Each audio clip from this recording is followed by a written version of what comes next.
প্রিয় শিক্ষার্থীবৃন্দ, এর আগের ভিডিওতে আমরা দেখেছিলাম রকেটের গতি, লিফটের ক্ষেত্রে কি কি ঘটনা ঘটে সেগুলো আমরা দেখেছিলাম। আজকে আমরা দেখব ভরবেগের সংরক্ষণ সূত্র। আগে আমরা দেখেছিলাম এটা একমাত্রিকের ক্ষেত্রে, এখানে দ্বিমাত্রিকের ক্ষেত্রে কি কি ঘটনা ঘটে।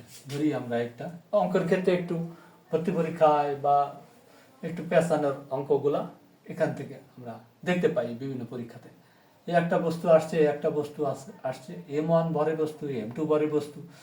এই বস্তুটা আসছে v1i বেগে, এই বস্তুটা আসছে v2i বেগে। এখানে সংঘর্ষ হলো, এখানে সংঘর্ষের পর দুটো বস্তু পৃথক হয়ে গেল। এটা m1, এটা m2। এটা সংঘর্ষের পরে এটা ছিল v2, এটা হচ্ছে v1, এটা ধরলাম m1, এটা v1f, এটা m2, v2f। তো আমরা দেখি এখানে একমাত্রিকের ক্ষেত্রে দেখেছিলাম। যদি দ্বিমাত্রিক হয় তাহলে কি কি ঘটনা ঘটে আমরা একটু দেখি।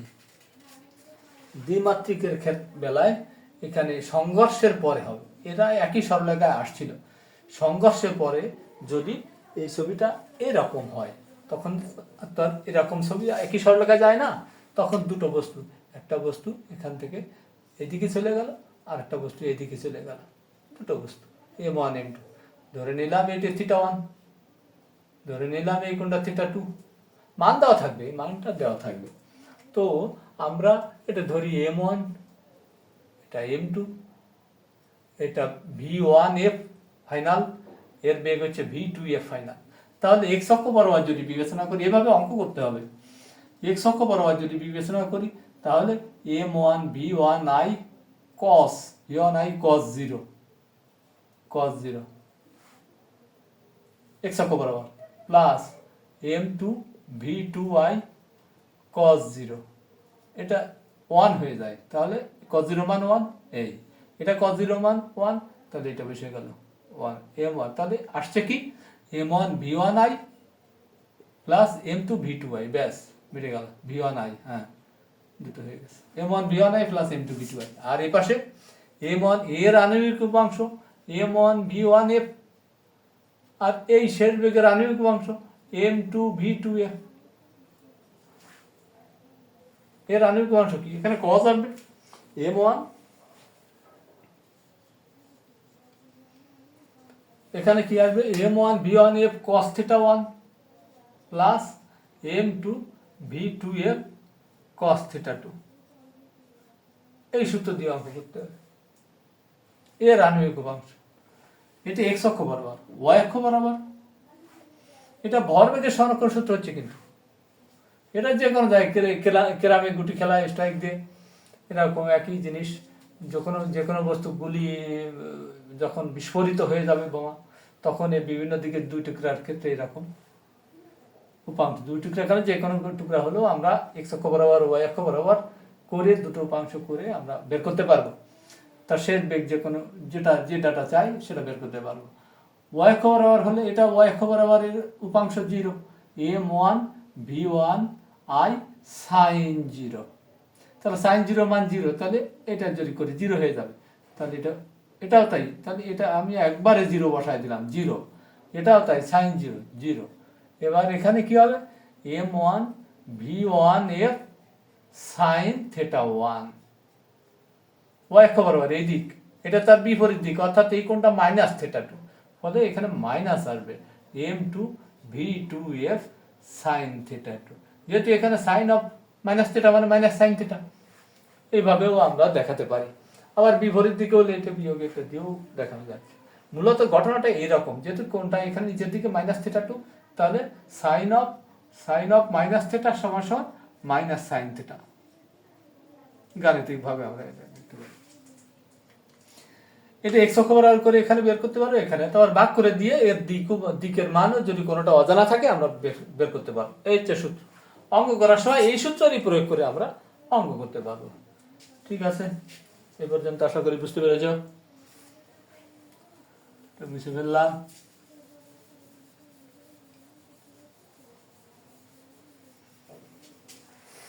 এবার আমরা ক্ষেত্র ক্ষেত্র প্রাবল্য বিভিন্নটা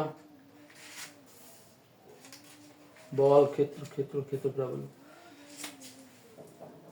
এটা মহাকর্ষীয় ক্ষেত্র প্রাবল্য, মহাকর্ষীয় ক্ষেত্র, মহাকর্ষীয় ক্ষেত্র, তড়িৎ ক্ষেত্র, চৌম্বক ক্ষেত্র, যে কটা থাকবে প্রত্যেকটা ক্ষেত্রের জন্য ক্ষেত্র প্রাবল্যও থাকবে। তড়িৎ ক্ষেত্রে একটা আধান রাখলে এর চারপাশে যে এলাকা জুড়ে প্রভাব বিদ্যমান থাকবে তাকে বলবো আমরা তড়িৎ ক্ষেত্র। এবার কোনো বস্তুর আশেপাশে যে অঞ্চলে একটা বস্তু রাখলাম, কোনো বস্তুর আশেপাশে যে অঞ্চল ব্যাপী এর প্রভাব বিদ্যমান থাকবে তাকে বলে মহাকর্ষীয় ক্ষেত্র, ম্যাগনেটিক ফিল্ড। এটা হচ্ছে ইলেকট্রিক ফিল্ড, এটা হচ্ছে গ্র্যাভিটেশনাল ফিল্ড, এটা ইলেকট্রিক ফিল্ড, এটা ম্যাগনেটিক ফিল্ড। চুম্বক রাখলে এর চারপাশে যে এলাকা জুড়ে প্রভাব বিদ্যমান থাকে তাকে বলে চৌম্বক ক্ষেত্র। ক্ষেত্র ক্ষেত্র মানে একটি বলরেখা, বলরেখা মানে ফ্লাক্স, বলরেখা যতদূর থাকবে এর ক্ষেত্রও ততটা থাকবে। এখন এখানে বলরেখা কি, একটা চুম্বকের এটা উত্তর মেরুর, আমি যদি একটু বড় করে ছবিটা আঁকি, চুম্বক নর্থ পোল সাউথ পোল, চুম্বকের উত্তর মেরু থেকে বলরেখাগুলো বের হয়ে দক্ষিণ মেরুর দিকে যাবে। এটা বলরেখা নির্ণয় করার ক্ষেত্রে আমরা দেখতে পারি,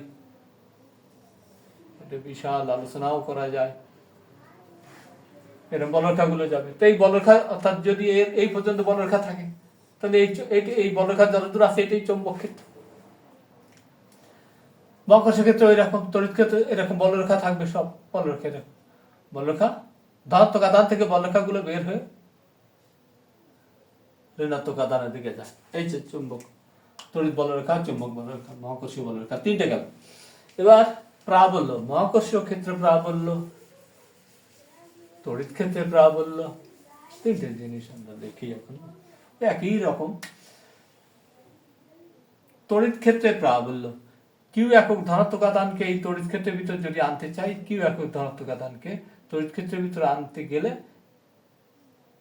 যদি এফ পরিমাণ বল অনুভব করে, এই বল দেয়, এই অনুভব করে, তাহলে একক ধনাত্মক আধানকে তড়িৎ ক্ষেত্রে কোনো বিন্দুতে আনতে যে পরিমাণ বলের প্রয়োজন হয়, যে পরিমাণ বল লাগে তাকে বলবো তড়িৎ ক্ষেত্রে প্রাবল্য। ই সমান এফ বাই কিউ। তা কুলম্বের সূত্র সাহায্যে প্রাবল্য রাশিমালা, সেটা স্থির তড়িতের ব্যাপার। স্থির তড়িতে আমরা এটা দেখতে পারবো। তড়িৎ ক্ষেত্রের প্রাবল্য শুধু জাস্ট সংজ্ঞাটা, তড়িৎ ক্ষেত্রের প্রাবল্য, তড়িৎ ক্ষেত্রের সংজ্ঞা শিখলাম, তড়িৎ ক্ষেত্রের প্রাবল্য সংজ্ঞা শিখলাম, এরকম নিউটন বার করলাম। মহাকর্ষীয় ক্ষেত্রের প্রাবল্য, এখানে যেমন আধান আনতে হচ্ছে একক ধনাত্মক আধান দিয়ে টেস্ট করা, এই কারণে এটাকে বড় আধান বলে, টেস্ট চার্জ বলে। মহাকর্ষীয় ক্ষেত্রের প্রাবল্য বের করার সময় এম কেজি ভরে করে, এটা বাদ, এটা এ ছবি না, এটা ধরে নিলাম এটা মহাকর্ষীয় ক্ষেত্র, এটা মহাকর্ষীয় ক্ষেত্র, তড়িৎ ক্ষেত্র না। এখন বিবেচনা করি এটা মহাকর্ষীয় ক্ষেত্র। এবার এম কেজি ভরে কোনো বস্তুকে মহাকর্ষীয় ক্ষেত্রের ভিতরে আনতে যদি এফ বল অনুভব করে, তাহলে একক ভরের কোনো বস্তুকে মহাকর্ষীয় ক্ষেত্রের ভিতরে আনতে কতটুকু বল অনুভব করবে, এফ বাই এফ। এটা হচ্ছে মহাকর্ষীয় ক্ষেত্রের প্রাবল্য। E g gravitational field intensity, E g সমান সমান এফ বাই এম। এই এফ সমান সমান আবার এম জি বাই এম, কেটে গেলে পরে থাকে জি। তাহলে মহাকর্ষীয় ক্ষেত্রে প্রাবল্য অভিকর্ষ ত্বরণের সমান। আর একটা হচ্ছে চৌম্বক ক্ষেত্রে প্রাবল্য H, B is equal to চৌম্বক ক্ষেত্রে, এটা চৌম্বকের ব্যাপার, এটা একটু কঠিন লাগবে। B is equal to mu H, চৌম্বক ক্ষেত্রে প্রাবল্য। এইচ হচ্ছে চৌম্বক ক্ষেত্রে প্রাবল্য, এটা হচ্ছে চৌম্বক ফ্লাক্স ঘনত্ব, ফ্লাক্স ডেনসিটি, চৌম্বক ফ্লাক্স ঘনত্ব। এটা প্রাবল্য, চৌম্বক প্রাবল্য দেখলাম, চৌম্বক ক্ষেত্র দেখলাম, প্রাবল্য এই। তো আমরা এখন দেখি পরের অংশ কত দূর দেখানো যায়। চৌম্বক ক্ষেত্রের প্রাবল্য। এবার ঘর্ষণ, ঘর্ষণ কোন বস্তু, ঘর্ষণ নিয়ে দেখি কতটুকু। একটা বস্তু একটা তলের উপর যে কোনো বস্তু গতিশীল হওয়ার সময় তল কর্তৃক একটা বাধা সৃষ্টি হয়, এই বাধাটার নাম হচ্ছে ঘর্ষণ, ফ্রিকশন। ঘর্ষণ চার রকম, স্থিতি ঘর্ষণ, গতীয় ঘর্ষণ, এটা এসএসসিতে আমরা দেখেছি। স্থিতি ঘর্ষণ, গতীয় ঘর্ষণ এক, স্থিতি ঘর্ষণ দুই, গতীয় ঘর্ষণ, স্থিতি ঘর্ষণ দুই, গতীয় ঘর্ষণ তিন, আবর্ত ঘর্ষণ চার, প্রবাহী ঘর্ষণ। স্থিতি ঘর্ষণ, এটা ঘর্ষণ। আর যে বলে বাধা দেয়, এই গতিশীল হচ্ছে এফ বলে, তাহলে বাধাটা তার উল্টা দিকে, এটা হচ্ছে ঘর্ষণ বল, স্ট্যাটিক ফ্রিকশন, এফএস। তাহলে স্থিতি ঘর্ষণের সীমান্তিক মান, এখানে একটা কথা আসবে, স্থিতি ঘর্ষণের সীমান্তিক মান, সর্বাপেক্ষা কম যে বল প্রয়োগ করলে বস্তুটা গতিশীল হওয়ার উপক্রম হয়। স্থিতি ঘর্ষণের সীমান্তিক মান, যে কোনো মানের বল সীমান্তিক মান, স্থিতি ঘর্ষণের সীমান্তিক মান। মনে করো একটা বস্তুর উপর 1 নিউটন বল প্রয়োগ করলাম, গতিশীল হলো না। 2 নিউটন 3 নিউটন বল প্রয়োগ করে ধরে নিলাম 4 নিউটন বল প্রয়োগ করলে বস্তুটা গতিশীল হওয়ার উপক্রম হচ্ছে, এই সামনের দিকে গতিশীল, এই তো বল প্রয়োগ করছিলাম, গতিশীল হওয়ার উপক্রম হচ্ছে, গতিশীল হয়ে অ্যাবাউট টু মুভ আর কি। তাহলে এই যে তার মানে 3 নিউটন 4 নিউটন বল পর্যন্ত এইটে দিয়েই সে বাধা দিচ্ছিল উল্টো দিকে, এটাকেই বলছি আমরা স্থিতি ঘর্ষণের সীমান্তিক মান।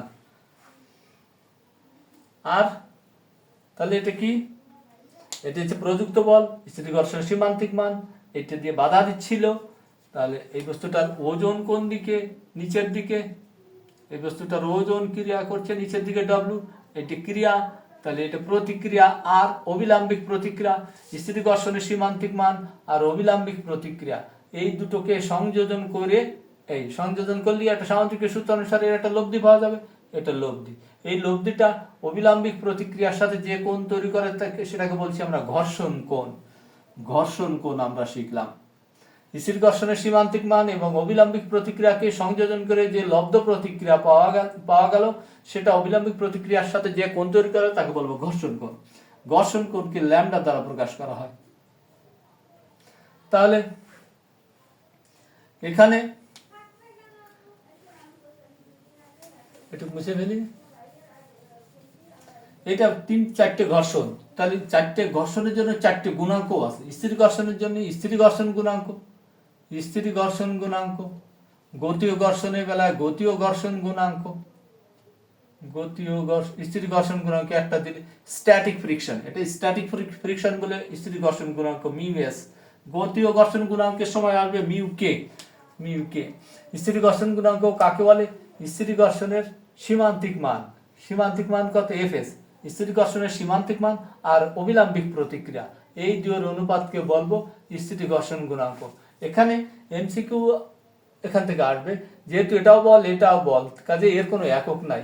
এখানে আমরা দেখতে পাচ্ছি এফএস এর মান আর এর চেয়ে কম, ফলে মিউ এস এর মান 1 এর চেয়ে ছোট, এটা এমসিকিউ। তো এখন স্থিতি ঘর্ষণ গুণাঙ্ক আমরা বের করি। এখানে এটি এফএস, এটা হচ্ছে আর, তাহলে এফএস আর হচ্ছে এস কজ ল্যামডা, আর এফএস হচ্ছে এস সাইন ল্যামডা। তাহলে কত দাঁড়ায়, মিউ এস সমান কত আসে, মিউ এস সমান এফএস বাই আর, এফএস হচ্ছে S sine lambda by S cos lambda, তাহলে সাইন বাই কজ সমান ট্যান ল্যামডা। তাহলে স্থিতি ঘর্ষণ গুণাঙ্ক ঘর্ষণ কোণের ট্যানজেন্টের সমান। এখান থেকে ল্যামডার মান পেতে পারি, স্থিতি ঘর্ষণ গুণাঙ্কের মানও পেতে পারি। ঠিক আছে, এবার আমরা দেখব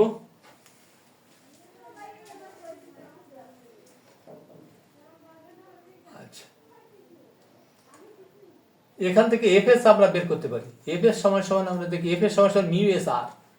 আনত তলের ক্ষেত্রে আমরা এই সূত্রটা কাজে লাগবে, ঘর্ষণ খুবই একটা গুরুত্বপূর্ণ বিষয়। এবার স্থিতি কোণ আমরা দেখি,